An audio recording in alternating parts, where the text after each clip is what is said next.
Adlaw-adlaw ang operasyon sa mga sakop sa ginatawag nga Canal Brigade sa Barangay Daliao sa Toril District, Davao City nga mo'y gitahasan nga manghinlo sa mga drainage sa mga barangay.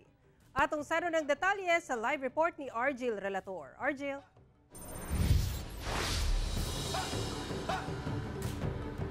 Sara, katunga sa kining mga barangay paid sweepers ang gihimo nila ng mga sakop sa ginatawag nila nga Canal Brigade dinhi sa Barangay Daliao, Toril District, Davao City. Ang maong inisyatibo sa barangay na kung tabang matud pa aron nga malikayan ang pagbaha. Sa higayon nga mubunok ang ulan resulta sa kining mga baga kaayo nga lapok o mga basura nga nagbara sa mga kanal.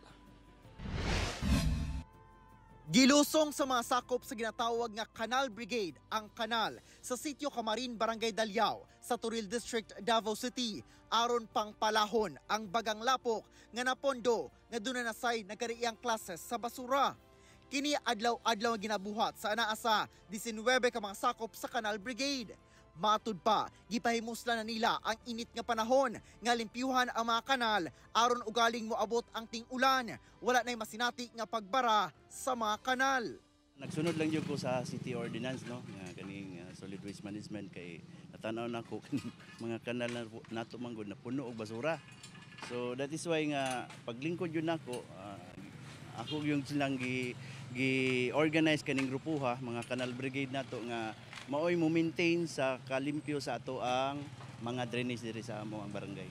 Ang kalimpyo sa kanal mao'y kasulbaran matud pa sa pagbaha sa ilang barangay nga resulta sa nagbabag nga mga basura sa matag mubunok gayud ang ulan. Mga 3 months na karon nalibot na po ang 29 ka purok diri sa atong Barangay Daliao. Then gani ang uban nagbalik nami sa ubang sitio. So dili na kayo nga grabe kay tungod sa everyday may nagatrabaho.